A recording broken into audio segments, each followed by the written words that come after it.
Welcome back नाजरीन। Programme पूरा सच के साथ मैं हूं आपकी मेज़बान फ़ज़ाइल आसिम। नाजरीन, लाहौर में जो गैर कानूनी तामीरात हो रही है और जो हिफाजती असूलों की खिलाफ वर्जी करेंगे उनके शिकंजा सख्त कर दिया गया है। ज़िली इंतज़ामिया इन एक्शन है और वो बहुत ज़्यादा मुतहरक इसलिए भी नज़र आ रही है। उनका ये कहना है कि अवाम की जानो माल का तहफ़्फ़ुज़ और जो भी ऐसी प्रॉपर्टीज़ या ऐसी बिल्डिंग्स, ऐसी तामीरात होंगी जो कानून को फॉलो नहीं करेंगे या तो वो मस्मार कर दी जाएंगी, अगर नहीं मस्मार कराना चाहते तो सील हो जाएंगी, अगर कानून को फॉलो ना किया। तो स्टूडियोज में मेरे साथ मेरे रिपोर्टर जुनैद अशरफ मौजूद है, लेकिन सबसे पहले देख लेते हैं हम अपना ये पैकेज। सूबाई दारुल हुकूमत लाहौर में तामीराती सरगर्मियों को महफूज, मुनज़्ज़म और माहौल दोस्त बनाने के लिए मेट्रोपॉलिटन कॉरपोरेशन लाहौर ने नए हिफाजती इक़दाम पर अमल दरामद तेज कर दिया। डिप्टी कमिश्नर व administrator metropolitan corporation Lahore captain retired Mohammad Ali Ejaz और चीफ ऑफिसर की हिदायत पर metropolitan officer planning doctor Rai Hasan ने तमाम जोनल अफसरान, असिस्टेंट जोनल अफसरान और बिल्डिंग इंस्पेक्टर्स को खुसूसी हदायत जारी कर दी। मरासले के मुताबिक अब किसी भी तामीराती या इन्हदामी काम से कबल हिफाजती इक़दाम को यकीनी बनाना लाजमी होगा। पानी का छिड़काव लाजमी करार दिया गया। तामीराती सामान को सब्ज जाली से ढांपना, सड़कों और गलियों पर मलबा जमा ना होने देना, यूटिलिटी सर्विसेज तक रसाई बरकरार रखना और मजाज अथॉरिटी से मंजूर शुदा नक्शा और इजाजतनामा नुमाया तौर पर अवेजा करना लाजिम करार दिया गया है। मुतल्लिका सूरतों में माहौलियाती तहफ़्फ़ुज़ के इदारे का सर्टिफिकेट भी साइट पर मौजूद होना जरूरी होगा। दूसरी जानिब लाहौर में गैर कानूनी तामीरात के खिलाफ क्रैकडाउन भी जारी है। वज़ीर-ए-आला पंजाब मरीम नवाज शरीफ के विजन के तहत डिप्टी कमिश्नर लाहौर की हदायत पर chief officer MCL Kaleem Yusuf की निगरानी में कमाहा, Raiwind road, GT road, Bilalganj, Sanda road, Abbott road, गड़ी शो, लक्ष्मी चौक और मैकलोड रोड समेत मुख्तलिफ इलाकों में कार्रवाइयाँ की गई। मुतअद्दिद गैर कानूनी इमारतें सील जबकि दर्जनों गैर कानूनी ढांचे मस्मार किए गए। शोबा प्लानिंग के मुताबिक शहर भर में गैर कानूनी तामीरात के खिलाफ जीरो टॉलरेंस पॉलिसी पर सख्ती से अमल दरामद जारी रहेगा। जी नाज़रीन, पैकेज आपने मुलाहिज़ा किया। जुनैद अशरफ से जानते हैं। जी जुनैद, बताइएगा क्या वजह बनी, क्या ज़रूरत पड़ी कि अचानक से MCL जो इतना मुतहरक नज़र आ रहा है और कानूनी तौर पर उन्होंने ऐसी बिल्डिंग्स को गिराना शुरू कर दिया जो गैर कानूनी है। बहुत शुक्रिया फ़ज़ाइल। जिस तरह से आपको पता है कि वज़ीर-ए-आला पंजाब मरीम नवाज शरीफ का मिशन है कि लाहौर में जो है जो तजावज़त के वाले से जिस तरह से कैंपेन की गई और anti encroachment operation till date जो हैं वो जारी हैं, उसी तरह से जो गैर कानूनी तामीरात हैं उनके खिलाफ जो है शिकंजा मज़ीद सख्त किया जाए। इसी वाले से हमने देखा कि मेट्रोपॉलिटन कॉरपोरेशन लाहौर के शोबा प्लानिंग की जानिब से जो है ये कार्रवाइयों का सिलसिला जारी है। सबसे पहले बात कर लेते हैं SOPs के हवाले से, जो बाकायदा तौर पर वज़ीर-ए-आला पंजाब मरीम नवाज शरीफ और डिप्टी कमिश्नर व एडमिनिस्ट्रेटर लाहौर मोहम्मद अली एजाज और कलीम यूसुफ जो साहब हैं, जो बाकायदा तौर पर CEO हैं MCL, उन्होंने क्लियर कट डायरेक्शन दी तमाम अफसरान को, चाहे वो जोनल अफसरान हैं, बिल्डिंग इंस्पेक्टर्स हैं, कि तमाम जितने भी लाहौर में तहसीलें हैं उन जोन्स में जो है बाकायदा तौर पर अगर कोई कंस्ट्रक्शन होती है तो उसमें SOPs की वायलेशन नहीं होनी चाहिए। इसीलिए इसे साल 2026 में जो है SOPs को दोबारा से रिवाइज़ किया गया और इसका जो है मरासला बाकायदा तौर पर तमाम जो अफसरान हैं और जो जोनल अफसरान हैं, उसके साथ साथ बाकायदा तौर पर जो बिल्डिंग इंस्पेक्टर्स हैं उन्हें तलकीन की गई है कि एक तो आपने बाकायदा तौर पर जब आप शोबा प्लानिंग की बात करते हैं तो आपने शोबा प्लानिंग में नक्शे वगैरह जो हैं उन्हें बाकायदा तौर पर देखना है और ये देखना है कि नक्शे के मुताबिक कितना अमल दरामद हो रहा है। उसके साथ साथ आपको फ़ज़ाइल पता है कि जो भी जब कंस्ट्रक्शन करता है तो उसके बाद जो है कंस्ट्रक्शन के दौरान बाकायदा तौर पर उसका कंस्ट्रक्शन का सामान जो है आधी रोड पर जो है वो पड़ा होता है और कहीं भी कोई बिल्डिंग बन रही होती है या फिर कोई घर बन रहा होता है तो उससे जो इलाका मकीन जो है वो शदीद परेशानी का जो है वो शिकार होते हैं और गुजरने वालों को भी जो है शदीद तंगी का सामना करना पड़ता है। ऐसी सूरत में वो क्या करेंगे, मटीरियल कहाँ रखेंगे? इसी के पेश नज़र जो है अब देखें, अगर किसी ने भी कंस्ट्रक्शन करनी है उसे SOPs को फॉलो करना है। अगर वो SOPs को फॉलो नहीं करेगा तो उसकी बिल्डिंग जो है या अगर वो कंस्ट्रक्शन साइट जो है वो सील की जाएगी। अगर सील के बावजूद वो नहीं मानता तो फिर जो है वो FIR तक जो है वो इंदराज उसका किया जाएगा। अब देखिए, अब किसी ने कंस्ट्रक्शन करनी है तो वो क्या कर सकता है? अगर किसी ने भी कंस्ट्रक्शन करनी है तो उसे पता है कि उसके पैरामीटर्स क्या क्या है,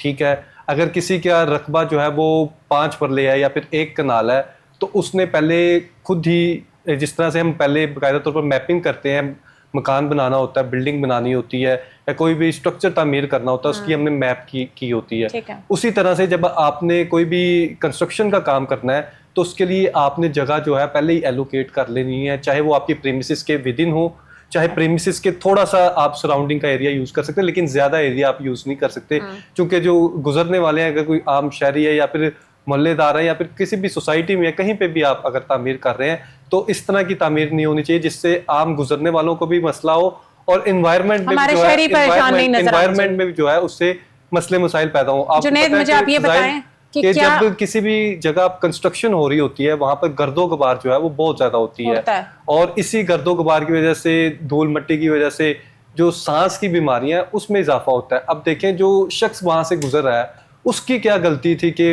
वो सिर्फ यही गलती थी कि वो कंस्ट्रक्शन साइट के पास से सिर्फ गुजर गया, अगरचे वो किसी भी व्हीकल में है, या फिर गिरदोनवा के जो शहरी हैं उन्हें अगर कोई सांस की बीमारी हो रही है या फिर एनवायरनमेंट खराब हो रहा है, आप पोल्यूशन फैला रहे हैं, तो इसकी तो फिर सरासर जिम्मेदारी बिल्डर की है, कंस्ट्रक्शन करने वाले मालकान की है। तो इसे इसके मलूज़े खातिर जो है रखा जाना चाहिए, और इसी एसओपीज़ के इम्प्लीमेंटेशन के लिए तमाम जोनल अफसरान को और बिल्डिंग इंस्पेक्टर्स को खास डायरेक्शन दी गई है कि उन्होंने ये यकीनी बनाना है। अब देखिए बात कर लेते हैं एसओपीज़ के वाले से, जिस तरह से गर्दों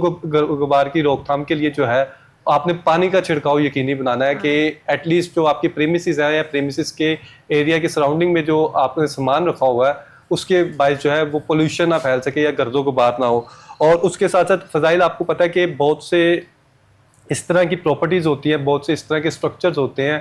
जिसमें बाकायदा तौर पर बाद में जो है वो यूटिलिटी सर्विसेज के लिए अगर किसी ने पानी का कनेक्शन लगवाना है या फिर अगर किसी ने ये मुख्तलिफ रोड कट जो है, अगर किसी ने गैस का कनेक्शन लगवाना है तो बाद में रोड कट जो है वो की जाती है। इसके लिए फजाइल आपको बताता चलो, अगर किसी ने कोई कंस्ट्रक्शन साइट बनाई है, अगर पहले से कनेक्शन अवेलेबल है तो ठीक है, अगर कोई नया कनेक्शन भी लगाता है, अगर सुई गैस का या कनेक्शन लगाता है या गैस की आपने यूटिलिटी जो है वो यूज़ करनी है, यूटिलाइज करनी है, तो उसके लिए मुतलका जोनल अफसरान से और जो इंफ्रा विंग है, इंफ्रा विंग से NOC लेना भी लाजमी करार दिया गया है। चूँकि अब देखें कि आपने अपनी बिल्डिंग तामीर कर ली, लेकिन सरकार ने जिस तरह से आपको पता है कि लाहौर डेवलपमेंट प्रोग्राम है, वो पूरे लाहौर भर में जो है वो कंस्ट्रक्शन की जा रही है, सड़कें बनाई जा रही है, रिपेयर वर्क, मेंटेनेंस वर्क किया जा रहा है। तो इसी हवाले से जो है मेंटेनेंस वर्क को मज़ीद बेहतर करने के लिए, मज़ीद जो है अगर आपकी रोड तामीर हो गई हुई है उसे मज़ीद जो है उसकी लाइफ बढ़ाने के लिए जो है ये इम्प्लीमेंटेशन करवाया जा रहा है, ये ताकि जो रोड कार्रवाइयाँ टच भी कर कम रहे हैं हो। ये प्रॉपर्टीज़ के हवाले से, बिल्डिंग्स के हवाले से, जो गैर कानूनी तामीरात हैं, क्या ये सिर्फ पूरे लाहौर के लिए है या सिर्फ चंद जगह ऐसी हैं जहाँ पर ये कार्रवाइयाँ की जा रही हैं? और प्लस मैं आपसे ये भी जानना चाहूँगी कि यूजुअली होता ये है, जो बिल्डिंग इंस्पेक्टर्स होते हैं ये ही पैसा खाते हैं, यही पैसा लेते हैं, करप्शन इन्हीं से होती है और ये ही अलाउ कर देते हैं तो लोग ऐसी प्रॉपर्टीज़ बना लेते हैं। ऐसी सूरत में क्या चेक एंड बैलेंस है? अब देखें फजाइल के इसमें तो कोई दो राय नहीं है कि जो माजी में सूरत रही है, अगर लाहौर के वाले से बात कर लीजिए, MCL के वाले से बात कर लीजिए, तो वो बहुत अच्छी नहीं रही। इस तरह की सूरत रही है जिससे आम आदमी या कोई भी कंस्ट्रक्शन करता था वो भी परेशानी का शिकार होता था और जो मामला थे वो काफ़ी ज़्यादा गड़बड़ का शिकार थे। लेकिन अब अगर साल 2026 के वाले से बात कर ली जाए तो साल 2026 में बहुत सी चीज़ें जो हैं वो चेंज हुई हैं। आपने देखा कि रिकवरी के वाले से बात कर लीजिए, रेवेन्यू के वाले से बात कर लीजिए, तो मोर देन 100% जो रेवेन्यू है वो सिर्फ शोबा प्लानिंग का रिकॉर्ड किया गया। तो आप खुद अंदाज़ा करें कि जो रिकवरी का टारगेट दिया गया था उससे ज़्यादा टारगेट जो है वो अब साल 2026 में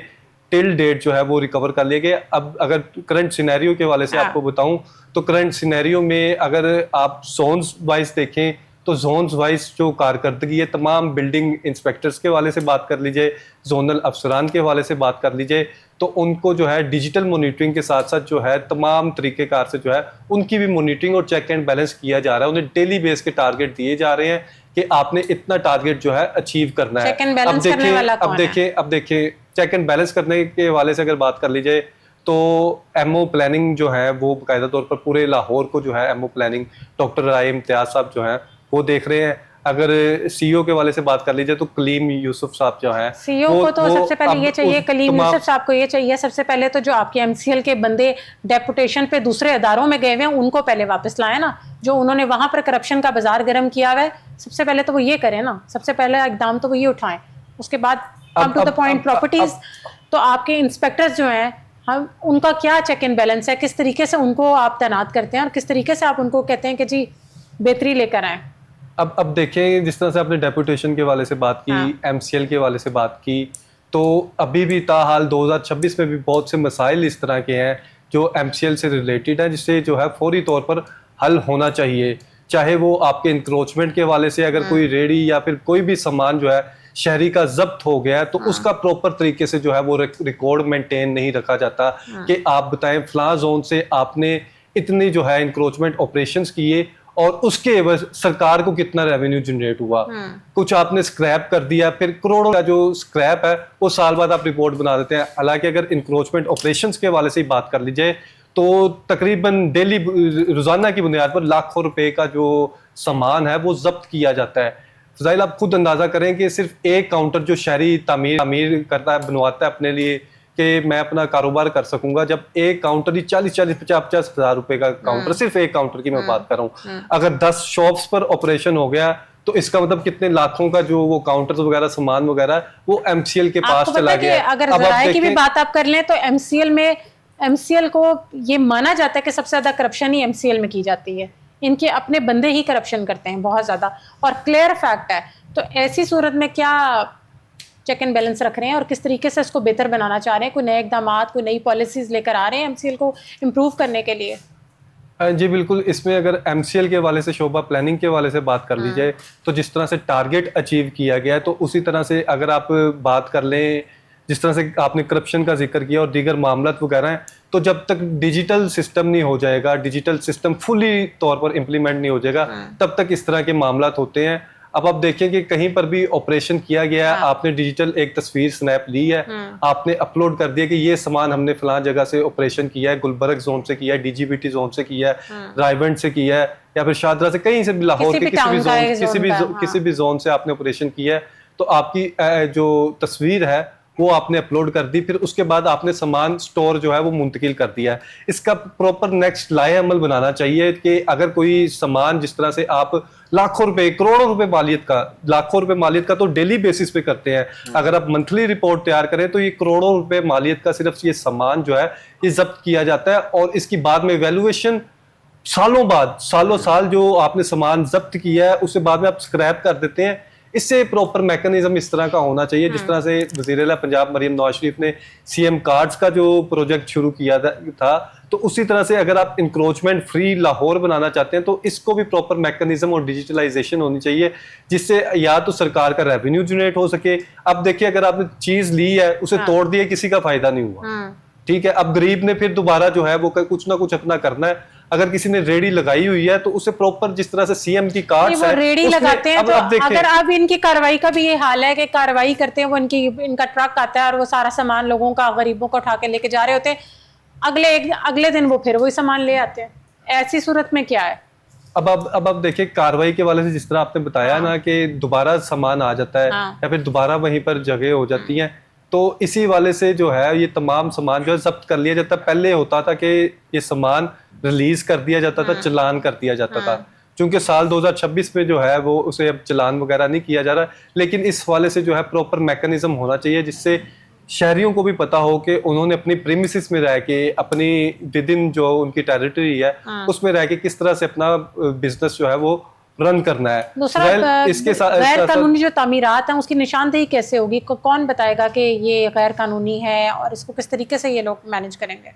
अब फ़ज़ाइल, अगर कोई भी आम आदमी या आम शहरी या कोई भी शख्स जो है किसी भी कंस्ट्रक्शन साइट पर जाता है, तो अब ये लाजमी करार दे दिया गया कि कोई कंस्ट्रक्शन साइट है, फ़ज़ाइल आप देखेंगे कोई बिल्डिंग बन रही है तो उसके बाहर जो है EPA का सर्टिफिकेट होना लाजमी है। उसके अलावा अगर तो वो बिल्डिंग LDA के अंडर आती है, जो LDA में उसने एप्लीकेशन दी हुई है, वो भी अवेजा करना लाजमी है। ठीक है। अब आप देखिए, कोई नॉर्मल शख्स भी जब किसी तामीर की साइट पर जाएगा तो उसे खुद ही आइडिया हो जाएगा कि ये बिल्डिंग बन रही है, इस EPA से अप्रूव है, एनवायरमेंट प्रोटेक्शन अथॉरिटी से। तभी वो बड़े-बड़े प्लाजास के बाहर उन्होंने वो चार्ट सा पूरा लगाया होता है, उनका फ्लेक्स लगा होता है। अब देखिए, कोई भी प्लाजे की तामीर होती है तो उसके बाहर जो है आपने ग्रीन शीट देखी होगी, ग्रीन शीट जाली जो है वो आपको नजर आएगी और उसके साथ साथ EPA का सर्टिफिकेट नजर आएगा, और उसके साथ साथ एलडीए में जो उन्होंने बाकायदा तौर पर एप्लीकेशन दी हुई है, नक्शा वगैरह अगर अप्रूव करवाया हुआ है तो उसकी भी जो रसीद है वो भी सामने नुमाया होगी। उसी तरह से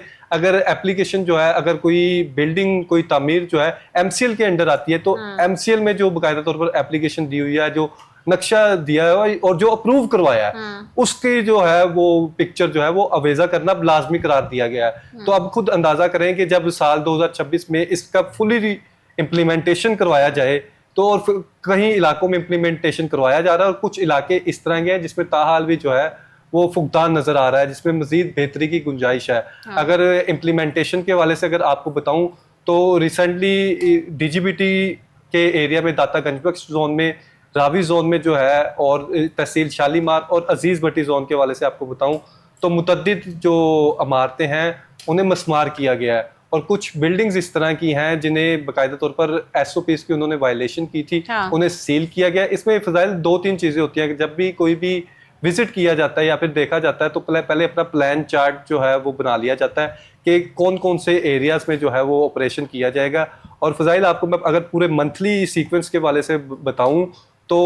एमसीएल के प्लानिंग विंग में पूरे लाहौर के अगर 10 जोन्स हैं तो 10 जोन्स में जो है ऑपरेशन के लिए दिन मुख्तस किए गए हैं कि पीर को जो है डीजीबीटी से शुरू होगा, फिर उसके बाद जो है डीजीबीटी के बाद हम रावी जोन में ऑपरेशन करेंगे, फिर उसके बाद 7 तहसील शालीमार में करेंगे, तहसील शालीमार के बाद अजीज भट्टी जोन में होगा, अजीज भट्टी जोन के बाद जो है ये कैंट में होगा, फिर सदर में होगा, फिर इसी तरह से पूरे लाहौर के अगर रायवंड के वाले से बात कर लीजिए या फिर निश्तर के वाले से बात कर लीजिए तो पूरा ये बाकायदा तौर पर चार्ट जो है। जुनैद अशरफ, आप समझते हैं कि जीरो टॉलरेंस पॉलिसी के होने के बाद ये जो गैर कानूनी तामीरात हैं ये कम हो जाएंगी, इनमें कमी आएगी? अब देखिए, अगर तामीरात की जब आप बात करते हैं तो तामीरात का सिलसिला स्पेशली जो गैर कानूनी है आने वाले टाइम पीरियड तक जो है वो चलता रहता है। लेकिन अगर गैर कानूनी तामीरात के वाले से बात कर लीजिए तो जिस तरह से ऑपरेशंस किए जा रहे हैं, मजीद अगर इनमें इजाफा किया गया फिर मजीद शिकंजा सख्त किया गया। एक तरफ तो हमारा एमसीएल डिपार्टमेंट काम करता है कि जो गैर कानूनी तामीरात के खिलाफ एक्शन लेता है, उसके साथ साथ हमारी मुख्तलिफ टीम्स है। जब अगर रेवेन्यू के वाले से बात कर ली जाए या फिर पेलोरा के वाले से बात कर जाए या मुख्तलिफ डिपार्टमेंट्स हैं, अगर तमाम डिपार्टमेंट्स मिलकर यकजा अगर पॉलिसी पर अमल करें तो अब देखें कि जब सरकार की जमीन है तो सरकार किसी भी शख्स को वहां पर दाखिल नहीं होने दे रही तो कोई किस तरह से वहां पर तामीर कर सकेगा? आप खुद अंदाजा करें कि सरकार की जगह पर कोई तामीर करने का फिर सोच ही नहीं सकता। नहीं तो फिर जो अब तक इतनी गैर कानूनी प्रॉपर्टीज बन गई, किस बेस पे बन गई? जिम्मेदारान कौन है? जो माजी के मामलात रहे हैं, जिस तरह से बहुत से इस तरह के मामलात भी सामने आए हैं कि कई सालों तक, डेकेड्स के बाद जो है वो सरकारी जमीन जो है अरबों रुपए मालियत की, करोड़ों रुपए मालियत की नहीं, अरबों रुपए मालियत की जो है वो लाहौर डिवीजन से जो है वो वागुजार करवाई गई। लेकिन आने वाले टाइम पीरियड में जिस तरह से शिकंजा सख्त किया जा रहा है तो एमसीएल प्लानिंग विंग और मुख्तलिफ फोर्सेस जो हैं वो काम कर रही हैं, तो इसके खिलाफ जो है मजीद घेरा सख्त किया जाएगा। इसमें फजाइल आपको बताऊं, एक तरफ तो हमारा एमसीएल डिपार्टमेंट है जो ये कंस्ट्रक्शंस को देख रहा है और उसके साथ आपको पता है कि दूसरी फोर्स जो है पीरा फोर्स के वाले से बात कर ली जाए तो पीरा फोर्स की जानिब से भी जो है वो मुख्तलिफ कार्रवाइयाँ की जा रही है, लेकिन वो कार्रवाइयाँ ज्यादा क्रैकडाउन जो है वो टाइमिंग्स और औकातकार के हवाले से किया जा रहा है। और जब हमारी शहरियों से बात हुई तो शहरियों का कहना है कि पीरा फोर्स की जानिब से दुकान 9 बजे के बाद अगर कोई शहरी खुली रखता है तो जिस तरह से 9 बजे का टाइम है तो उसके बाद जो है उसकी दुकान सील की जाती है। लेकिन सील करने के बावजूद जब सील हो जाती है, अगर नेक्स्ट डे अगर पीरा ऑफिस का विजिट किया जाता है या फिर जिस तरह से लाहौर की मुख्तलिफ तहसीलों में इनके ऑफिस SDO तैनात किए गए हैं, ऑफिस कायम किए गए हैं, तो उन्हें जो है वहां पर जाकर हजारों रुपए देने पड़ते हैं जिसकी बाकायदा तौर पर चालान या फीस की कोई बाकायदा तौर पर रसीद वगैरह नहीं होती या उसकी TID नहीं होती, कोई रिकॉर्ड मौजूद नहीं होता। तो इस हवाले से जब पेरा फोर्स को भी चेक एंड बैलेंस किया जाएगा, पेरा फोर्स पे भी मजीद डिजिटलाइजेशन लेकर आएंगे तो फिर ही जो है वो रिफॉर्म्स 110% होंगी। वरना जो करंट सिनेरियो चल रहा है, जिस तरह से ताजिर बरादरी है, दुकानदार है, हर शख्स जो है वो पीरा फोर्स की जिस तरह से कारकर्दगी है उससे शदीद नाला नजर आता है। हत्ता कि फजाइल हमारी एक MP से बात हुई तो आप खुद अंदाजा करें, वो सूबाई सतह पर MP है, ठीक है, पंजाब असम्बली के ही MP है, तो वो उन्होंने भी शदीद तहफुजात का इजहार किया पीरा फोर्स के वाले से। अब आप देखें कि एक बाजार पर ऑपरेशन किया जाता है, एक बाजार पर ऑपरेशन किया जाता है, गाड़ी में बिठाया जाता है, कुछ मुबैना तौर पर 2-4 हज़ार लेकर छोड़ दिया जाता है। ये तो हो गया कि जो मौके पर मान गया, ठीक है, उसके साथ इस तरह के मामला। जो मौके पर नहीं मानता उसे जो है नेक्स्ट डे ऑफिस बुलाया जाता है। ऑफिस में जो है फिर इस तरह के मुबैना तौर पर रिश्वतस्तानी के मामला जब होते हैं तो उससे बाकायदा तौर पर ना कोई रसीद होती है, ना कोई TID होती है। उसके बाद अगर आपने कोई पैसे वगैरह ले लिए, आप जितने मर्जी की रसीद बनाकर ऑनलाइन कर दें, किसी को क्या पता क्या मामला था। इसलिए जो पीरा फोर्स के मामला हैं, इसे भी जो है जल्द से जल्द हल किया जाना चाहिए। अगर लाहौर की तहसील शालीमार के वाले से बात कर ली जाए या तहसील सिटी के वाले से बात कर ली जाए, मुख्तलिफ तहसीलों से मुख्तलिफ कंप्लेंट जो है वो ताजिर बरादरी की जानिब से, दुकानदारों की जानिब से मौसूल हो रही हैं, जिसे जल्द से जल्द जो है वो हल किया जाना चाहिए। चूंकि अब देखें कि कोई भी ताजिर है, ताजिर बरादरी जो है वो रीढ़ की हड्डी का किरदार अदा करती है। वो कहते हैं जब हम टैक्सेस दे रहे हैं, वो काम हम कर रहे हैं, तो फिर जो रिश्वतस्तानी के जो मामला होते हैं, मुबैना तौर पर जो करप्शन के मामला हैं, वो काफी ज्यादा दिल आजारी का बायस बनते हैं। अब देखिए पीरा फोर्स का क़याम के वाले से, पीरा फोर्स के क़याम के वाले से जो बुनियादी तौर पर 4-5 चीजें थी, उसमें यही था कि आपने ग्राम फरोशी को कंट्रोल करना है, आपने इलीगल कहीं पर अगर कोई जगह ऑक्यूपाई करता है, कंस्ट्रक्शन नहीं होने देनी, सरकार की जमीन जो है वो आपने वागुजार करवानी है, और जो अदर क्रिमिनल केसेस है उनके अलावा जो दूसरे केसेस गलत इस्तेमाल कर रहे हैं। अब देखिए जब पावर का मिसयूज होगा, नई फोर्स तो पीरा फोर्स बनाने का मकसद अच्छा था, लेकिन मकसद के मकसद का भेस और कर जब आप अपनी मुबैना तौर पर रिश्वत लेंगे या फिर इस तरह के मामला करेंगे, तो शहरी किस तरह से खुश हो सकते हैं। और दूसरा जुनैद, जो खिलाफ वर्जी करेंगे कवानीन की, उनके खिलाफ क्या मतलब कार्रवाइयाँ होंगी, क्या सजाएं हैं, क्या सिस्टम है? अब खिलाफ वर्जी के हवाले से अब देखें, इसमें 2-3 चीजें हैं। एक तो ये है कि अगर किसी ने टोटली बाकायदा तौर पर नक्शा ही सबमिट नहीं करवाया, ना वो खिदमत मरकज सेंटर गया है, ना वो टाउन हॉल गया है, या फिर ना ही उसने अपने जोनल ऑफिसर से जो है बाकायदा तौर पर उसकी एप्लीकेशन दी है कि ये वो कंस्ट्रक्शन करने लगा है, तो उसका सिरे से मतलब कोई नक्शा नहीं है, तो उसे जो है वो डिमोलिश किया जाएगा। उसके खिलाफ जीरो टॉलरेंस पॉलिसी है कि आपने बगैर जो नक्शे के जो है वो तामीर शुरू कर दी है। और इसका अब देखिए, जब आप बगैर नक्शे की तामीर करते हैं तो इसमें 2-3 चीजें और पॉइंट्स राइज होते हैं कि आया कि जगह जो है वो इसकी है भी है कि नहीं, या काबिज जगह तो नहीं है, किसी और की जगह तो नहीं है। क्योंकि जब आप नक्शे के लिए जो है वो बाकायदा तौर पर अप्लाई करते हैं तो उसमें डॉक्यूमेंट्स में मौजूद होता है कि आपने अपने डॉक्यूमेंट्स की तस्वीरें साथ लगानी, फोटोकॉपी साथ लगानी, शवाहिद लगाने, आपने प्रूफ देने डॉक्यूमेंट्स के कि वो आपकी जगह है और आप इतने रकबे के मालिक हैं और यहाँ पर आप कंस्ट्रक्शन करने जा रहे हैं और इतने SOPs को फॉलो करने जा रहे हैं, और जो बाकायदा तौर पर सरकारी फीस है वो आप जमा करवाने जा रहे हैं। तो पहले तो ये है कि जिसने बाकायदा तौर पर नक्शे जमा ही नहीं करवाया, नक्शा अप्रूव ही नहीं करवाया, तो उसे डिमोलिश किया जा रहा है। अगर मैं आज की सिनेरियो के वाले से बताऊं तो आज भी बाकायदा तौर पर अजीज भट्टी जोन में 6 इमारतों को बाकायदा तौर पर मस्मार किया गया है, और 2 इमारतें जिन्होंने वायलेशन की थी, जिन्होंने नक्शा तो अप्रूव करवाया था लेकिन नक्शे की वायलेशन की थी, उन्हें जो है उस वायलेशन को खत्म करने का टाइम दिया गया और उन्हें सील किया गया है कि आपकी अभी सील की जा रही है, आप जो वायलेशन कर रहे हैं इसे आप ठीक करें, रेक्टिफाई कर ले, फिर आप तामीर कर सकते हैं। दर्शक, thank you so much for your time. नाजरीन, आज का प्रोग्राम आपने किया, अगले प्रोग्राम में मुलाकात होगी न्यू टॉपिक्स के साथ। तब तक अपनी मेजबान फजाइल आसिम को दें इजाजत। अल्लाह हाफ़िज़।